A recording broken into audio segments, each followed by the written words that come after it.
这个世界的人得了一种诡异的病，只要一生气，头上面就会长出一个囊，越生气，头上的囊就会越来越大，囊长到一定程度就会爆炸，而人的脑袋也会随之爆炸。10岁那年，男主第一次看见囊，他就长在母亲的头顶。起初他以为那是父亲去世带来的幻觉，可自那天起，母亲开始无缘无故的发火，怒火越大，头顶的囊也随之变大。很快，母亲的囊就到了极限，轰的一声炸裂开来，而母亲便这样走了。直到成年以后，男主才得知这是一种病，情绪病。凡是感染者，头顶都会生出一枚囊。此刻，男主正在参加公司的聚会，公司聚会上，张总拍桌怒吼：“酒不冰，西瓜还带籽，办个聚会都办不好，你怎么不去死？”负责筹备的小助理吼回去：“爱吃不吃，闲着闲呢，你怎么不先死？”旁人也被点燃：“吵什么吵？有病吧？”男主赶紧劝架：“大家冷静，酒和瓜我换新的，静静，我替张总道歉。”话未说完，张总抄起酒瓶砸在男主头上，全场瞬间安静。刚才还极其愤怒张总立刻酒醒，下一秒，张总抱住男主大哭：“天啊，我都做了什么？小常，对不起。”男主忍痛安抚：“没事，大家开心就好。”片刻后，男主独自在一旁擦血。此时，一名女同事走到他身后：“就这样算了，你真能忍。”男主苦笑：“部门里就我还算正常，你不是也能看见？让他们失控的是那个囊吗？”随后争吵声再起，张总头顶的囊已鼓到极致。男主想过去劝止，女同事却低声说：“我还以为你根本不在乎他们的死活，确实不太在乎。可有人死了会很麻烦。”话音未落，张总的头颅轰然炸开，两人正在原地，张总病危立刻倒下，随后烈焰般的碎屑竟然重新聚拢，拼成一颗新的非人的头颅。张总竟然变成了怪物，男主愕然，这和母亲当年不一样。与张总争执的男人被一掌拍成2截，张总杀人了，疯了！尖叫声四起，女同事拽着男主狂奔，边跑边向男主解释，囊破了后本来就不会死，而是会蜕变成情绪怪物。大部分人会完全被自己的情绪怪物控制，而且他们还能使用情绪怪物带来的超自然力量，肆意发泄自己的情绪。如果是这样，我妈妈为什么会死？就在这时，原本还在发狂的张总突然脑袋再次爆开，随后应声倒地。这时众人才停下来。喂，你看到了吗？张总的头突然炸掉了。男主问：“他们什么都看不到吗？”女人回答：“没错，普通人一般都看不到，无论是张总变成情绪怪物，还是吃掉张总脑袋的情绪怪物，他们都看不到。这才是你妈妈的死因。她和张总一样蜕变成情绪怪物，被自己的情绪怪物控制，最后成为另外一只情绪怪物的食物。更准确的说，是成为那些能控制自己情绪怪物之人的食物。而情绪怪物链接着他的主人，你可以通过情绪怪物精准的找到他。没错，就是这个男人。”我愣住了，他是我小时候的邻居小扎哥。女同事却说道：“你邻居现在可是个大人物，表面身份是浪潮国际的副总，暗地里他是能控制自己情绪怪物的情绪体。他故意散播愤怒的情绪病毒，让你们情绪失控，感染上情绪病。等你们蜕变成情绪怪物后，再捕食你们以获取力量。从最开始，你们就踏入了他的猎场。另外，据我调查，当年他第一个捕食的就是你妈妈。是的，你妈妈会突然情绪失控，是因为他把愤怒的情绪病毒传染给了他。妈妈会死，是因为他控制自己的情绪怪物，吃掉了他。你会家破人亡，都是因为他。”听完后，我情绪依旧稳定。男主问道：“所以只有蜕变成情绪怪物的人才是他的目标吧？因为他要夺取对方的力量。”女同事错愕：“没错，但你不应该愤怒吗？”说完，男主转身便要走，女同事却凑过来质问：“你这就走了，不报仇吗？他杀了你妈妈。”男主冷静地回答：“人家有超自然能力，杀人不眨眼，我去不就是送死吗？还有这些都是你的一面之词，还真是冷静啊。但是你怎么会有自己没病的错觉？”男主回头问道：“你什么意思？”“我的意思是你才是病得最重的那一个。”此时，一个大到无法形容的囊出现在男主头顶。女同事接着说道：“刘渣的猎物从最开始就是你，最希望蜕变的人就是你，他最想吃掉的也是你。”这时刘渣突然出现在了我身后。“哟，小宁别来无恙啊，你都长这么大了。”男主却矢口否认：“抱歉，您认错人了。”刘渣却笑了：“哈哈，你真会说笑，我们好好叙叙旧吧。虽然有点冒昧，我想请你帮个忙，能不能请你生一下气啊？”他一脚踹在了男主的肚子上，这顿时吸引到了周围人的注意。这个人打了小常，怎么回事啊？张总刚出事，这人就在这挑事，妈的，揍死他！女同事将我扶起：“你还好吗？”刘渣看向我，切还真是，怎么打都不生气，看来你是那种不在意自己的人啊。他打了个响指，顿时所有人身上都冒出了火苗，随后他们都焚烧了起来。刘渣这才说道：“伤害你的同事，你会愤怒吗？其实他们平时对你挺好的吧？”片刻后，我所有的同事都被烧成了灰烬。什么嘛，都烧成灰了，你还无动于衷，真就这么能忍吗？但你骗不了我的，你的囊又变大了不少呢。刘渣嘴角微翘：“不着急，慢慢来，我还没告诉你，你妈妈也是我杀的呢，我就看看你能忍到什么时候。”而男主其实也并不像表面那样平静，经常犯病的同事，找茬的陌生人，男主随时都想爆发，甚至想撕碎他们。但男主没有情绪病，大家的暴躁不见得是故意的，他们暴怒后的懊恼悔恨，总让男主脑海中浮现过去的情景，那是男主妈妈每次生气后歉意哭泣的脸。失去理性，陷入情绪，最后的结果只有悔恨。所以一直以来，男主都不断用理性束缚自己，理性保持理性，本来是这样才对的。但现在我还有保持理性的必要吗？化成愤怒的怪物，撕碎它，为大家报仇，为妈妈报仇不也挺好的？但是为什么我已经很愤怒了，还是没蜕变？蜕变你会被杀的，不蜕变就不会被杀吗？还不如发疯拼一把，这可能很难让你接受。现在的你是绝不可能蜕变的，为什么？刘渣看向我，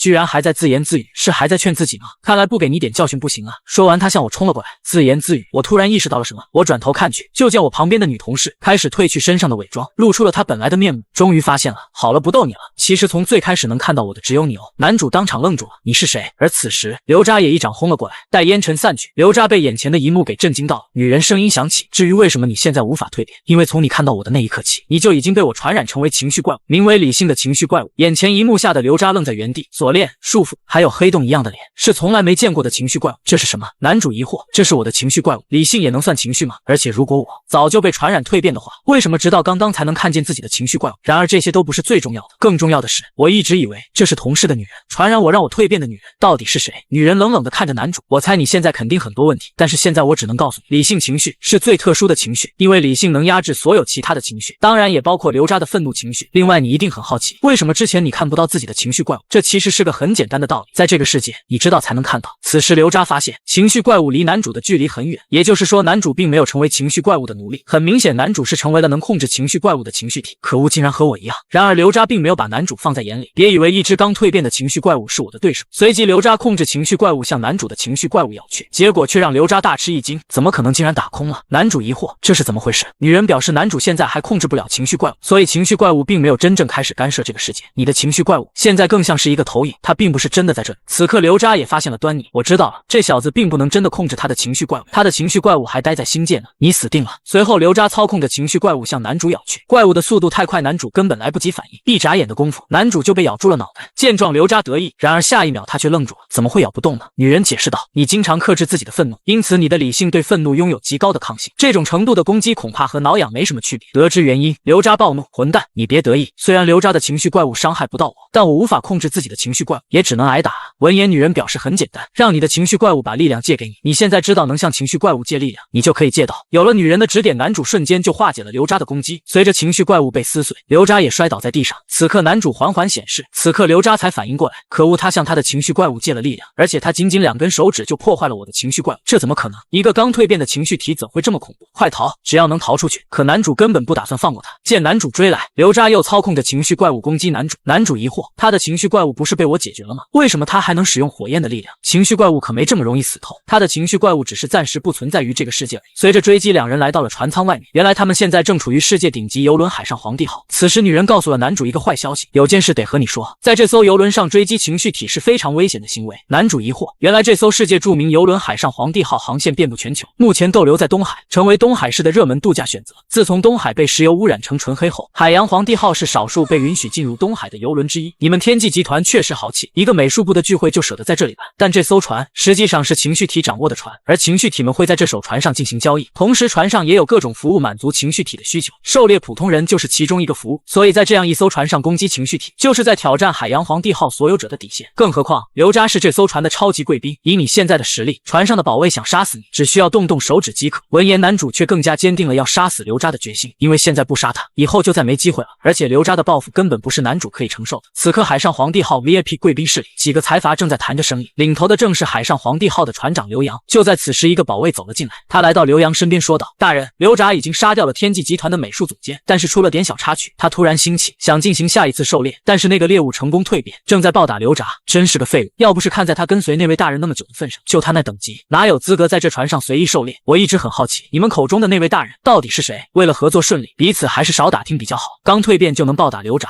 这天赋很厉害啊！这样吧，别让刘渣被打死了，虽然他只是颗棋子，什么都不知道，但总得给那位大人面子。另外，封锁现场，别让其他情绪体靠近，普通人无所谓，他们自然会逃。至于那个打刘渣的情绪体，想来没什么背景，直接弄死吧。此刻男主一拳打在刘渣的脸上，下一秒男主按住刘渣，你的死期到了，你疯了吗？你要在这里杀我？没错，等等，我错了，你放我一命，我什么事都答应你。就在男主要动手时，刘渣突然说道，你妈妈，我知道是谁杀了你妈妈，杀了我你就永远都不知道谁杀你妈妈了。闻言，男主的手停住了，然而下一秒依然刺入刘渣的左肩。男主神情冰冷，我妈妈不就是就是你杀的吗？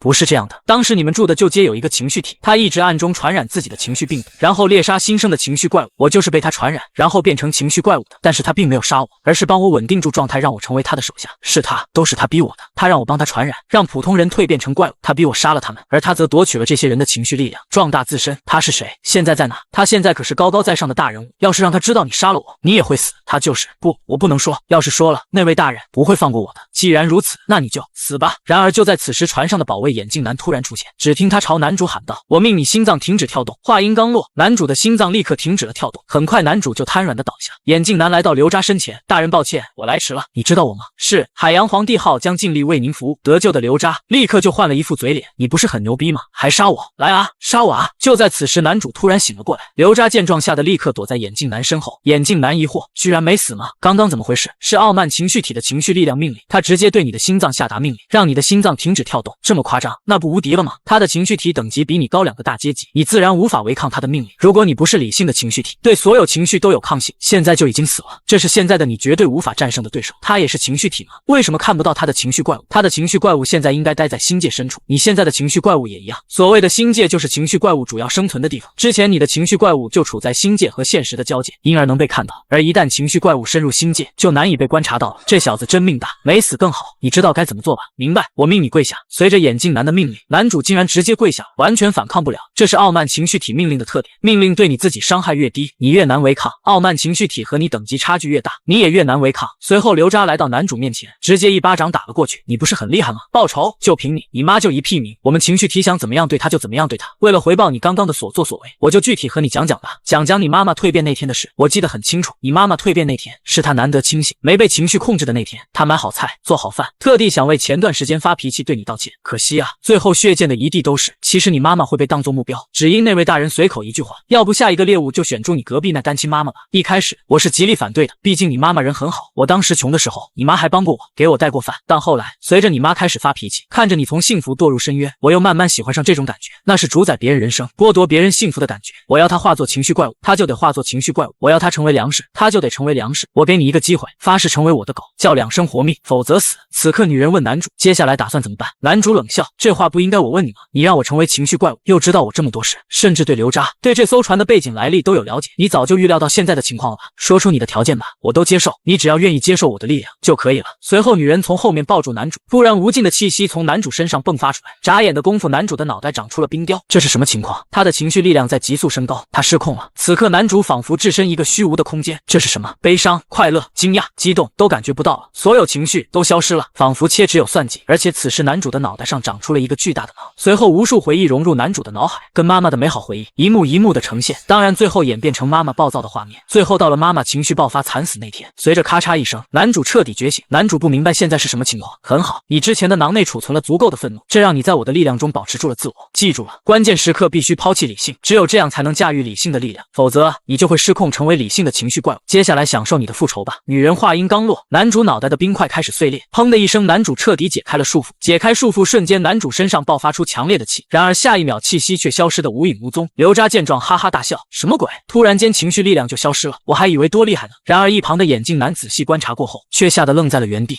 不是的，不是情绪力量消失了，而是他情绪力量的层次我们无法感知。此刻船舱内的客人正在热舞，突然一男人一屁股坐在地上，这是什么力量？是世界级的情绪体，这样的大人物在这里展开力量，他是想向海上皇帝号背后的整个集团开战吗？与此同时，贵宾室的众人也察觉到了异常，奇怪，你们船上今天还有别的世界级，是冲着我们来的吗？会不会是殴打刘渣那人的帮手？也许是冲着那位大人来的。各位不必担心，不管来的人是谁，有什么阴谋，但只要他敢冒犯我们海上皇帝号，即便是世界级也会死。画面一转来到刘渣这边，他的层次我们已经无法感知。怎么可能？你在逗我吗？就凭他，我也觉得不可能，但这就是事实。对你来说无法感知，但我却能隐约看得到，那是在至高之处，像灾难一样的威压，和那些大人物一样的威压，属于世界级的威压。随后眼镜男大喊道：快跑！然而他话音刚落，男主却拧下了他们的脑袋，一上来就把别人头给拧下来。你不觉得不太好？确实做得不够好，我该慢慢弄死他的。很好，就得这么极端才能控制我的理性，但别着急，好戏现在才刚开始哦。然而就在此时，男主脚下却出现无数黄色条纹，男主顺着条纹望去，只见一个金色情绪怪物正坐在王座上。男主震惊，这是什么？你不觉得奇怪吗？你和那个小渣哥在这艘船上战斗，但是船却没有损毁半分，因为这艘船也是情绪体，这才是这艘船的真面目。在情绪力量的世界中，能看见多少取决于你的实力，而你借助我的力量，才能勉强窥见世界界的真实模样。这就是海上皇帝号上真正的力量，你就是那不知死活的世界级啊！受死吧！寰宇之内，天地之间，任何冒犯都将受到惩罚，万物臣服，悉听调遣，任何僭越都将付出鲜血。他的情绪怪物和他同时吟唱，这时我懂了，他能通过咏唱增加命令的威力。传我谕令，入侵者四周空间凝结。随着船长刘洋的吟唱结束，一座金色牢笼将男主包裹。我以黄金之剑施之以刑。传我谕令，空间凝结范围内所有情绪力量减半。很快，金色牢笼插满了金剑。哼，不自量力！呵，这么快就分出胜负了？这世界级经验很浅啊！确实，居然让对方成功下达长命令，但这情绪怪物好像没见过吧？这是什么小众情绪？虽然没见过，但力量减半，这种情况下同为世界级，应该没有任何一种情绪怪物能翻盘吧？船长接下来只要继续下达命令，活捉他只是时间问题。然而众人话音刚落，金色牢笼却咔嚓一声出现了裂痕，下一秒砰的一声，男主竟然挣脱了束缚。紧接着男主朝空中挥手，他的情绪怪物缓缓升高，随后男主的手向下砍去，只听轰的一声，男主的情绪怪物重重的砸在船上。此刻船长刘洋露出了害怕神色。来了来了，男主与船长的战斗终于要打响了，两个世界级的情绪体的对决，究竟鹿死谁手呢？原来就在刚刚，男主为了击杀刘渣释放出了世界级的情绪力量，因此引起船长刘洋的不满，而一见面刘洋就用出了长咒语，本想将男主禁锢住活抓，然而没想到的是，男主却轻易挣脱了束缚，甚至还控制自己的情绪体攻击了船体。见此情景，船长愣在了原地，居然在这种状态下打破了禁锢，还有这种情绪怪物的存在，这样的人来我的船上到底想干什么？或者说他想对我背后的集团做什么？然而船长沉默了片刻，却淡淡一笑，呵，做什么都无所谓，反正一直以来做法都是碍事者杀，守卫守卫。随着刘洋的命令，几个守卫再次包围了男主，然而男主借助情绪体的力量却轻易的击碎了包围，可是守卫却像杀不完的蚂蚁，一批又一批的袭来。就在刘洋准备继续施展号令时，突然男主向他发动了攻击，刘洋震惊，迅速一个翻身躲开了，然而男主却早已料到，竟然迎面向刘洋袭去。与其说是男主与船长的战斗，不如说是两个世界级情绪怪物的战斗。与船长纠缠了2分半钟，男主就累得气喘吁吁。刘洋见状心中暗喜，这小子的力量减弱了，我能赢，这大海上能逃的地方可不多，我完全有机会活捉他。如果能查明他的情绪怪物，对整个集团也是大功一件。此刻女人突然对男主说道，告诉你一个坏消息，我的力量快耗尽了。那怎么办？还能怎么办？当然是跑了。说完女人就拉住男主跑路。没错，他们直接跳入了海中。这小子疯了吗？居然往那个方向跑。然而就在男主跳入海中的瞬间，男主却看到了一个恐怖的真相，他发现原来海洋也感染了情绪病。随后男主将目光看向城市，没想到整个城市也是如此，甚至天空也感染了情绪病。此刻男主眼中的景象只能用恐怖来形容。一直以来我以为大家都病了，但我错了。就在男主震惊之余，突然他的眼睛开始流血，下一秒男主就捂着眼睛开始惨叫。原来不止大家，大海、城市、陆地、天空，所有的一切都病了。男主的异常让刘洋尽收眼底。什么情况？他的眼睛在流血，这到底是……我明白了，原来如此，他的力量是借来的，他本身的位格不足以承受这份真实。小子，你死定了！就在此时，女人抱住了男主，闭上眼睛。虽然你借助我的位格可以看到某些真相，但是那不是现在的你能承受的。接下来让我来接手你的身体吧。随着女人和男主的融合，男主又幻化成了情绪怪物。见此，刘洋被震惊的愣在了原地。此刻男主竟然操控着一个庞大的怪物向刘洋袭来。见此，刘洋吓得亚麻呆住。黑海吗？他的情绪怪物居然能控制黑海？怎么可能？轰的一声，径直砸在刘洋的情绪怪物身上。转眼的功夫，男主就已经来到了海边。你还好吗？还好。就在此时，虚空中竟然生成了一副眼镜，直接戴在男主身上。为什么眼镜会突然出现？看来在你的潜意识里，这眼镜象征着你的理性。一旦情绪平复，你的理性又会重新占据主导，所以眼镜又会重新出现。男主平复心情后问道：东海市，还有天上的东西，这个世界到底怎么了？这个世界早就发生了翻天覆地的变化，只是你的层次无从知晓。新闻上说东海市被石油污染，实际上污染东海的是情绪体。多年前一场大战使得世界级的异域情绪体失控，它化作黑色粘稠的水状，更使得无数航母和军舰沉没于此。你看到那张脸，就是异域情绪体的本体。而东海市现在整个世界都被情绪体把持，东海市有几个可怕的情绪体很正常，就和那艘船和你自己身后出现的情绪怪物一样。至于天上那个东西，如果没猜错，那是……然而奇怪的是，男主并没有听到女人在说什么。你在说什么？女人疑惑。听不到吗？看来那个层次的东西，现在的你即便连理解的能力都不具备，你的灵魂不足以承受其伟大。如果硬要搞清楚，恐怕会精神崩溃。这才是情绪病的真相吗？所以情绪病只是冰山上的一角。虽然我救了你，但是我也让你看到了世界的真相。对你这只小蚂蚁来说，死的不明不白也许更幸福，你再也回不到过去平稳的生活。厮杀和危险将如影随形，是我把你带进这个漩涡的。你会恨我吗？不，我挺感谢你的。我知道你有所图，但是我从来没有那么畅快过，就像新生一样。所以能告诉我你到底是谁吗？你到底想要我做什么？我只是一个游魂而已。这么多年，在这个城市，我一直游荡，没有人能看到我，也没有人能和我说话。理性凋零，我的力量一直在消退，同时失去的还有大量的记忆。我甚至忘了自己是谁，只记得名字。我就像没有燃料的野火，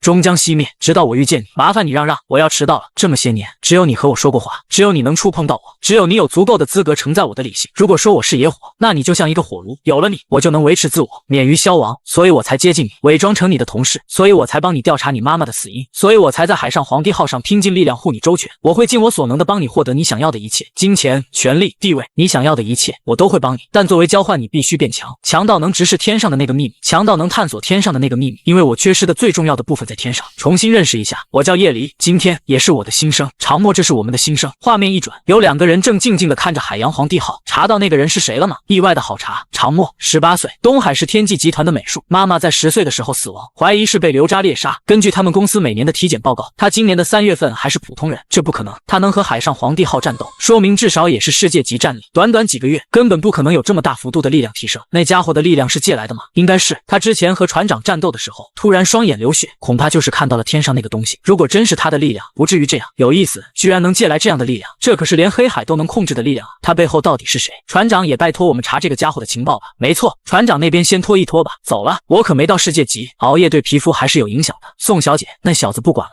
放心，以我们宋家在大夏国的能量，他逃不掉的。还有在他背后借他力量的那个人，都逃不掉。这份力量，我们一定要收入囊中，为了我们的大人。男人怎么也没想到，东海市第2精神病院竟然是由一个巨大的情绪怪物守护的。原来就在刚刚，男主从海上皇帝号逃了出来，暂时脱离危险后，男主想到的第一件事就是找到刘渣口中的那位大人。女人却表示那位大人很危险，一个隐藏在暗处的大人物，这不是你现在能够对付的。现在最优先的是找到能庇护我们的地方。如果没猜错，现在那艘船上的相关势力肯定在找我们。我现在力量已几乎耗尽，再来一个世界级你我就完了。且不说你惹了海上皇帝号背后的势力，就单凭你情绪力量所展现出来的特殊性，足以让很多人疯狂了。就在此时，男主突然惊呼出声。夜里疑惑，怎么了？突然想起我今天还要上班，不过这个点好像也已经迟到了，而且我们整个项目组都死光，估计也没啥工作要做了。没工作做还能白拿钱？这么好的机会就这么浪费了。现在我算旷工了吧？估计要被开除了，钱也拿不到了，以后我生活的钱哪来啊？闻听此言，夜离一阵无语。此刻男主才切实的感受到，我的人生已经变得完全不一样了，我再也回不去了。走吧，快到了，我说的庇护所就在前面。很快2人就进入了庇护所里面，看着眼前这些流口水的人类，男主无语了。这就是你说的能庇护我的地方？没错，原来2人来到的地方是东海市第2精神病院。你别小看这个精神病医院，虽然比较偏僻，但这可是东海市的官方机构，专门收治情绪病病人。东海市在大夏国境内，大夏官方就是东海市最强大的势力。像你这样能控制情绪怪物的情绪体，极有可能被官方吸收，成为官方组织的一员。另外，这里还有一个特别的地方，可惜你现在看不到。男主疑惑，特别的地方吗？你还记得之前借用我力量的时候，看到东海市那几只巨大的情绪怪物吗？其中之一就守护着这个地方。随后男主便去窗口交了费，请稍等一下，一会就会有结果了。真不愧是专门收治情绪病的医院，这里护士头上都没有囊。诧异的是，连病人头上有囊的都少，除了这个。不过这个囊好像和之前看到的不太一样。你已经真正的蜕变，随着你对自己认知的加深，你的能力也会提升，所以你能看到的东西也会增加。以前你只能看到愤怒的囊，但现在你能看到其他类型的囊，这应该是快乐情绪病毒感染后出现的囊。病人会忍不住笑，无论发生什么事都会很开心。男主若有所思，似乎有些明白了。就在这时，身后响起一个女孩的声音：你好，请问你也是来看病的吗？是的，怎么了？没有，就是觉得你还挺正常的。你不也挺正常的吗？我当然正常啊，是我爸妈非要我来的。最近不是情绪病高发吗？他们担心我有啥问题，就非逼我到精神病院看看，不然就要把我的收藏扔掉。这样啊，哎，你知道吗？我在网上查的，这个东海市精神病第2医院，也就是2院，是专门收治那种特别严重的精神病人的。据说里面还分类 B 区，A 区的精神病人就已经很不正常 ，B 区的精神病人更可怕，个个都是杀人狂，得用铁链锁起来。男主疑惑，区和 B 区吗？夜里解释道，没猜错的话 ，A 区负责没蜕变但已经感染了的人 ，B 区负责已经蜕变了的情绪体。既然这样，你为什么还来这里啊？因为只要被2院拒收，就算给家里人交代了嘛，1院说不定还有可能收我。2院 A 潜在杀人狂 A 怎么可能收我？很快众人的检查结果出来了，张全、李狗蛋，你们结果出来了，这边建议你们转院，去东海市第1精神病院看看。王斌给你开了药，记得按时吃。你看这些看起来普通的精神病，这里都不收的了。我们俩这么正常，肯定直接让回家了。常默、张佳琪，你们跟我来办理入院手续。听到自己的名字，男主和女孩都愣住。张佳琪大喊：为什么会这样？去办入院手续的路上，小护士周阳说道：好久都没看到自己来2院的病人了，你们很明智哦，选择2院更是明智中的明智。我们这环境可是比5星级酒店还好，住着可舒服了，每天的3餐都是星级厨师供应，就怕你们到时候不舍得走了，哈哈。所以啊，你们就放心在这疗养吧。怎么可能啊？第2精神病院啊，我这就入院了，我已经这么不正常了。其实现代人谁精神没点问题，及时干预治疗才不会出大问题嘛。佳琪也是情绪体，我并没有看到他的情绪怪物，他的情绪怪物躲在星界里吗？没错，你的能力不够，因此无法看到他在星界深处的情绪怪物。这医院通过抽血就能判断我们是否情绪体了，没记错的话，是因为情绪体的仪器不可观测性，理论上你们的血液是无法用仪器观测的。不过怎么不可观测法？我没用相关的仪器看过，就不知道了。随着越来越深入，楼顶开始出现警卫。此刻佳琪突然喊道：“等等，这是 B 区吧？事关变态杀人狂的地方吧？”他激动地抓住护士小姐姐：“我从来没想过要杀人啊，怎么会来 B 区啊？别紧张，那些短视频瞎说的，他们不说的惊悚一些，怎么获得流量？好好配合治疗，你会没事的。”真的吗？当然，但是你们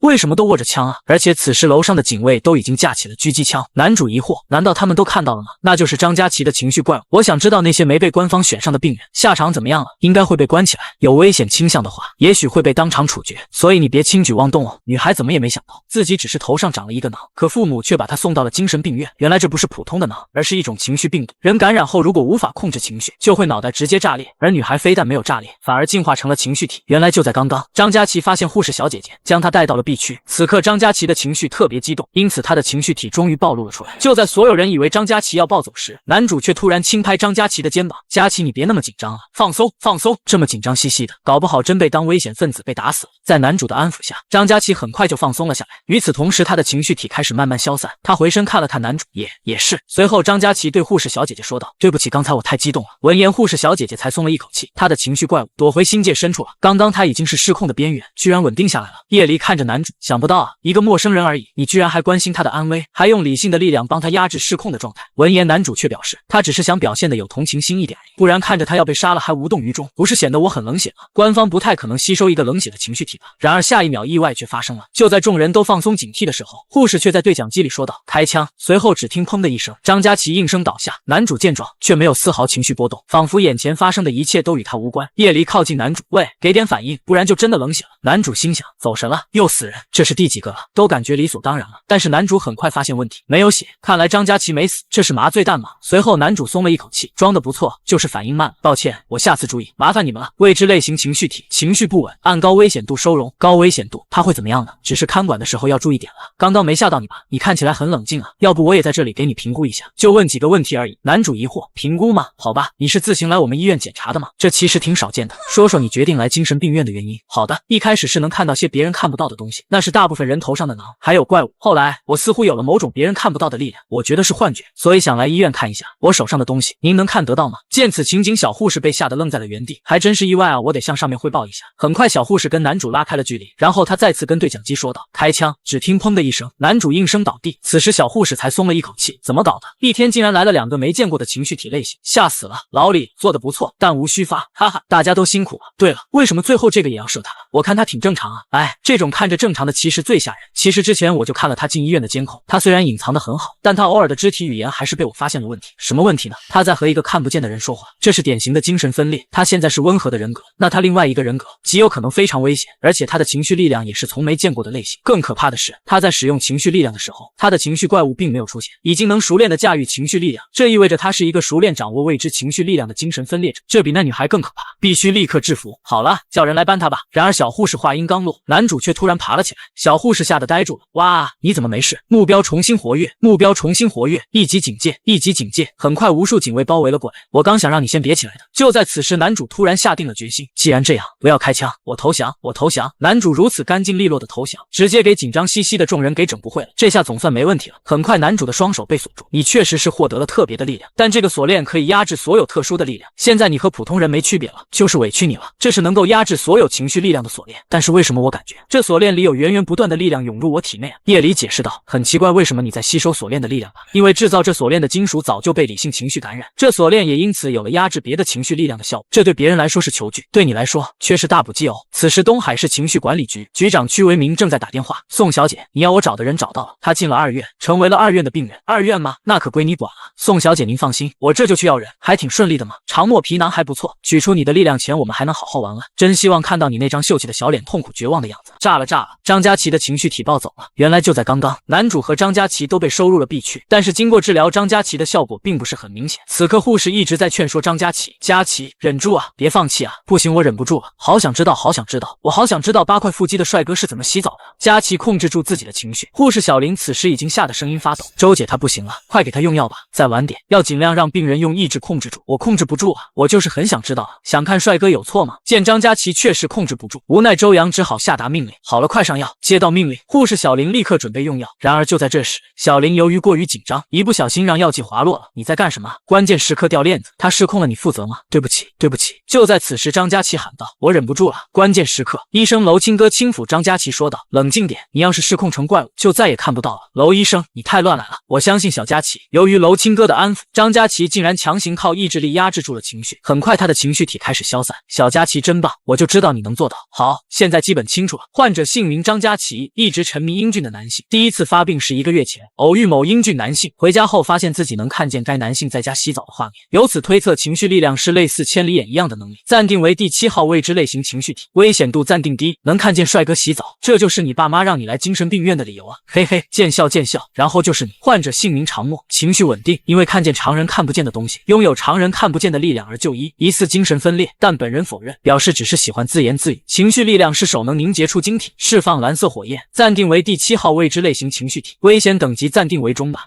其他的继续观察。不用担心，你情绪很稳定，相信很快就能出院了。但在我们弄清楚你的能力前，锁链还是得继续带着，辛苦你了。然后就是你，还是你最让人头疼了。患者姓名陈举，无不良行为，无不良反应，除了血液检测不正常外，无论怎么看都和正常人没区别。不，和正常人还是有区别的，正常人没这么傻。暂定为第6号未知情绪体，危险度暂定为低吧。真是头疼。男主看着眼前的粉毛，心中暗想，不会是智商有点问题的情绪体吧？还是说白痴也算是种情绪呢？好爷，我不是精神病，我是超能力者，而且超能力是看帅哥洗澡，这是天堂吗？小佳琪，你可别掉以轻心。严格意义上来说，所有情绪体都是精神病，只是有的能控制得住，有的控制不住。另外，根据情绪体秘密管理法第4条，大夏国建立了情绪体管理局，以管理整个大夏国内的所有情绪体。我们医院就是情绪体管理局的下属机构，专门收治情绪体，保证你们不危害社会。情绪体还要服从国家管理啊，那当然，所以你们要好好治疗。要是出去犯啥事，违反大夏法律，到时候东海市情绪体管理局上门抓人，可就不像我们这么温柔。你们能保住命都是幸运，那时我可保不了你们，听懂了吗？好了，如果对情绪体管理法感兴趣，就问护士要吧。娄医生不好了，您快来一下。怎么了？别急，我马上过来。娄医生离开后，男主说道：所以你让我加入的大夏国官方组织，就是这个大夏国的情绪管理局。没错，真厉害啊，连情绪体秘密管理法都有。情绪体秘密管理法第7条，情绪体管理局有权对情绪体进行管理。情绪体管理局下设对应的治疗机构、暴力机构、审判机构，以负责大夏国内关于情绪体的具体事务，确保大夏国内的情绪体遵守国家法律，并对违反法律的情绪体进行抓捕、审讯、判刑。我在想一个问题，如果真按这情绪体秘密管理法写的，情绪体不能违反大夏法律，为什么刘渣还能逍遥法外？明面上当然得公平正义，但暗地里肯定有各种秘密的交易。刘渣逍遥法外，明显涉及情绪管理局的高层，至于谁有多深，就没人知道了。你是怎么知道刘渣杀了我妈妈的？警察局的档案，警察早就怀疑刘渣了，但是后来案件转交给了一个秘密部门，调查就没有继续下去。那个秘密部门自然就是大夏情绪体管理局。等等，刘渣的后台是情绪管理局的高层，而这个医院又是情绪体管理局的下属机构，那我们在这不是死定了吗？对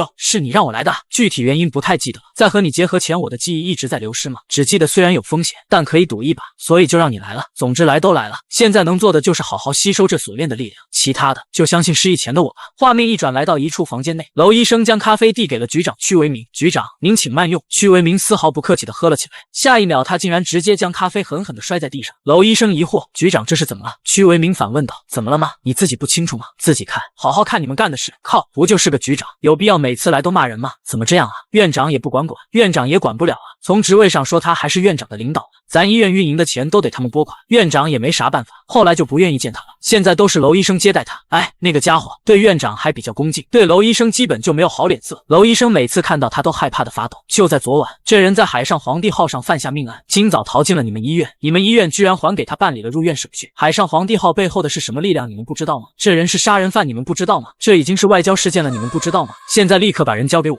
否则别怪我不客气。见到被吓得瘫坐在地上的娄医生，屈维明心中暗自得意，哼，轻松拿捏。不过这次估计把他吓得够呛，现在连发抖都不会了。然而就在此时，屈维明感觉到好像有什么东西滴落在他的肩膀上。什么东西？没有吗？奇怪，错觉吗？下一秒竟然有鲜血直接流在他的头上，怎么又消失了？这是幻觉吗？这到底是怎么回事？然而下一秒整个房间都开始流下鲜血，一瞬间的功夫办公室就已经被染红。此刻娄医生完全变了一个人，他不再唯唯诺诺。你真以为我怕你吗？不，我也确实是怕，我怕我会忍不住宰了你。男人怎么也没想到，温柔可人的娄医生竟然如此恐怖。屈维明只是想吓唬一下娄医生，好让他交出常默，可没想到的是娄医生竟然开始暴走，很快整个房间变成了血红色。这是情绪力量，明明是办公室，他却好像身处尸山血海。这是什么情绪力量？娄清歌医生，我只在工作会议上见过他，文静温和，很喜欢笑，有教养，应该是个很好对付的人。就是因为这点我才特地来找他。眼前的这个人真的是他吗？就在屈为民要拼命时，一根拐杖惊醒了两人，来人正是东海市第2精神病院院长叶敏秋。屈局长怎么来了也不和我说一声。此刻屈为民突然发现周围的尸山血海消失了。屈局长，你是为常默来的吧？背景调查的同事告诉我，常默杀的人叫刘渣，是个情绪体，早几年就退出我们大夏国籍了。刘渣可不被我国的法律保护，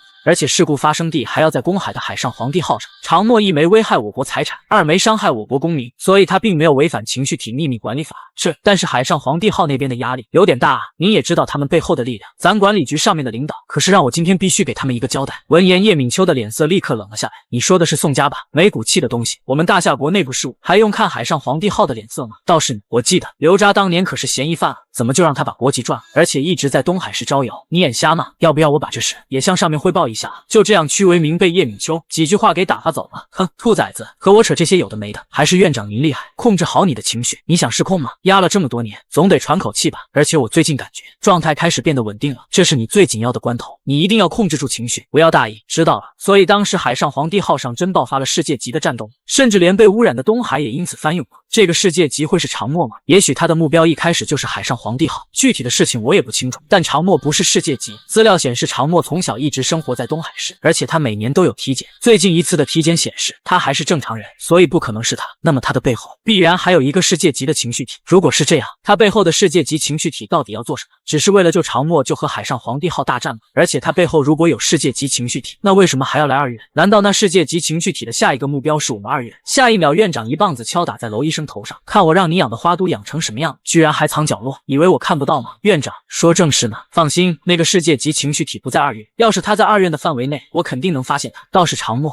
这个常默肯定不安好心，刚刚真应该把他交出去。你啊，情绪体和植物一样，有的植物可以不用外力就茁壮成长，但有的植物则需要别人支撑，否则就无法立足。这孩子是个可怜人啊，爹妈早死，自己很早就出来工作，刚有点起色，又被情绪体猎杀。对了，那个刘渣正是杀了他母亲的嫌疑犯，哪有这么巧的事？这分明是被安排的。很多隐秘组织或者邪教会挑选合适的人，尤其是常默这种有大仇在身的，帮他们复仇，以此换取他们的忠心。常默也许是带着任务来二院的，但是他既然是大夏的公民，我们就不能放弃他。如果他误入歧途，我们必须拉他一把。画面一转，来到东海市情绪体管理局，此刻屈为民正在大发雷霆。妈的，那个女人到底是什么来头？情绪管理局的内部网络应该有她的档案，看看就知道了。然而下一秒，屈为民却愣住，怎么可能？权限不足，无法查阅。我居然权限不够。就在这时，宋小姐又打来了电话。宋小姐，这个事情还要点时间才能解决，您别这么说，我可以做到的，一定配合，一定配合。画面一转，来到宋家这边，赵先生，之后就麻烦你们黑之恋。大人说，反正那个老太婆这么碍事，干脆计划提前，直接把二院夷为平地吧。常默顺便带回来就好。眼镜男闻言冷冷开口，没问题。第二天晚上，东海市第2精神病院 B 区，常默对情绪力量的理解似乎又有了进展。不错不错，理性情绪力量增加了不少。再这么下去，你很快就需要律。常默疑惑，律是什么？不同情绪体成长需要不同的条件，如何吸收力量，如何控制力量，都有一系列的方法，否则就会失控。而这套特定情绪体的特定成长方案就叫律。你虽然之前借助我的力量短暂成为过世界级，但那并不是你能掌握的力量。想要真正掌握强大的力量，必须按照律提供的方法，一步步消化力量，慢慢成长。你的理性情绪力量积累的那么快，没有理性的律，很快就会失控了。开打了，开打了！东海市第2精神病院的战争打响，原来就在刚刚。叶离正在给男主讲解律，你的理性情绪力量积累的那么快，没有理性的律，很快就会失控了。闻言，男主疑惑，失控吗？理性情绪力量的律你不知道吗？不记得了，对应的记忆丢失了。之前借用你力量的时候，我记得是用愤怒的情绪稳定住状态，所以是不是也能这样？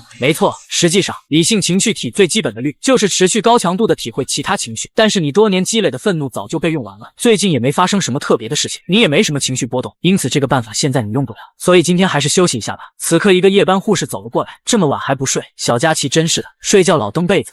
睡不着，坐一下。周姐，今天怎么没见到娄医生？娄医生今天被一个会议叫走了，也不知道什么会，居然现在都还没回。对了，周姐，你是正常人吧？为什么你也能看到情绪力量？发生了一些事了，都过去了，你也一样啊，要加油，困难总会过去的。这轻描淡写的背后，不知道是怎样的不幸。在这个世界，看见本身就是一种力量，这种力量要不基于位格，例如你借助我的力量时能看到世界的真实，要不就是经历以和运气缺一不可。你在经历了你母亲的事情后，走大运得以窥见真实的一角。所以，如果一个正常人能看见情绪力量，极大概率伴随着不幸。同时，在不具备位格的时候看到太多，本身也是种不幸。随后，护士周阳说道：“对了，我看了你的档案，这个东西送你项链吗？送我这个干嘛？不只是项链了，你看这里，按一下，这其实是个小灯，虽然很渺小，但希望能点亮你身边的黑暗。谢谢周姐。”小林，12号病床的病人药吃了吗？吃过了。感动不？心动不？这护士小姐姐不错啊，这有啥用啊？我该说，不愧是理性情绪体嘛。但你这样很容易失控的。就在此时，张佳琪突然惊恐的醒来，男主关心道：“佳琪，你还好吗？没什么，做了个噩梦。”就在此时，隔壁床也突然发出了惨叫声。护士疑惑：“又怎么了？你们睡觉怎么都这么不老实？”护士话音未落，只听砰的一声，整个房间竟然被炸开了一个大洞，眼前一幕把众人吓得愣住。幸亏周阳眼疾手快，小林护士才被推离了爆炸区。此时周阳只剩一只手掉落在房间里，男主疑惑发生了什么，简直就像整个房间被擦掉了一样。小林护士声音颤抖：“周姐呢？周姐呢？她为了救我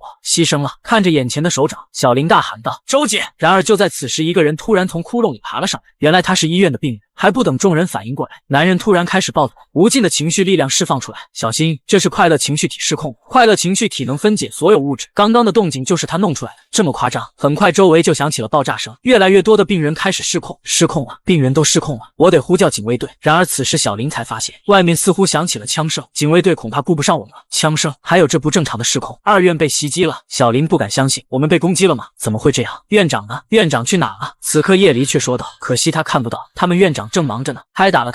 没想到院长的本体如此恐怖，原来就在刚刚，东海市第2精神病院突然遭到袭击，医院里的所有情绪体突然失控。此刻护士小林瘫坐在地上，我们被攻击了，怎么会这样？院长呢？闻言叶离却表示他看不到，他们院长正忙着呢。此刻医院上空正盘旋着一个巨大的情绪怪兽，院长的对面站着一个人，血色荆棘是憎恨的情绪体。难道你们是黑之恋吗？我们黑之恋蛰伏10多年，您居然还没忘记我们？坦白说，我很感动，我是新任黑之恋东海市教主，今天我来取你性命，踏平2院。闻言院长立刻暴怒：“年轻人，你口气好大啊！但是把我的情绪怪物束缚在心界，用本体来决出胜负，是你做过最错的决定。”画面一转，来到长墨这边，此时失控的情绪体正在四处捣乱。长墨看向叶离：“你是说院长正在和敌人的世界级交战？2个世界级的破坏力，2院会被夷为平地，我们也会被波及。放心，对战双方似乎很有默契，都选择把主要力量放在星界交战，应该不会波及我们。但是我得提醒你，我现在毫无力量，接下来你必须靠自己。要是你死了，我们都会死。院长怎么还不来救我们？怎么会这样？护士姐姐，你振作一点，